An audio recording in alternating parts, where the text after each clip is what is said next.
you can see in our initial models, had an area under the curve, a C statistic of 0.79, just short of 0.80 in our internal validation models. And then externally, unlike most circumstances where there's regression to the mean and C statistics tend to shrink when you go to other data sets, we actually see that the C statistic increased to 0.86. Now, when we think about how to consider this result, again, as I mentioned, it's a continuous number. It's not just one marker, two markers, three, etc.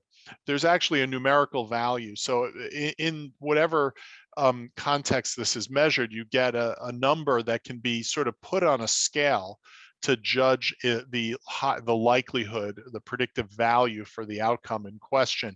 So whether we use a low, high, just a simple dichotomous cutoff, you can see that patients can be partitioned to a very low risk, a very high negative predictive value, or a higher than what you would see with a single marker, positive predictive value.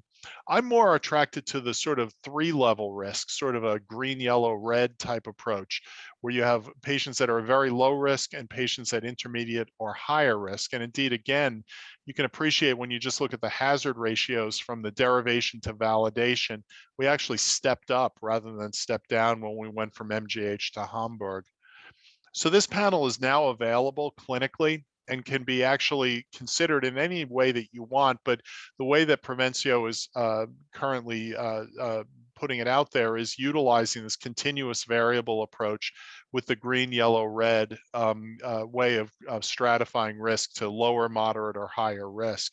And what I find really helpful with this is it's understandable and actionable, not only for clinicians measuring it, but also for patients. And how that might be is sort of sort of laid out on the next slide, because again, it's not just one marker, it's actually several that give you a broad palette of cardiovascular risk, including natriuretic peptides, which tell us about myocardial strain or stress, as well as multiple markers focused on atherothrombotic risk, as well as metabolic and renal risk. And so these various markers, not only when taken in totality, give you a global picture of your patient's potential for adverse outcome, but also potentially identifies what actionable information you might gain from measurements. So for example, if a patient has a stone normal NT-proBNP but elevated values for some of the other markers, you're looking at a message that essentially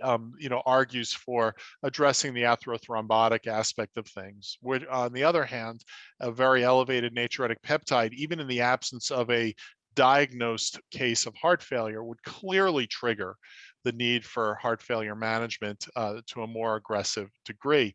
And the reason why this is important, I think, and this is held back until the next slide, which is really illustrating just how dramatic the risk is when you look at patients in the green, yellow, and red groups. I mean, everyone would want to be in the green group, which is essentially a risk that's is more or less background.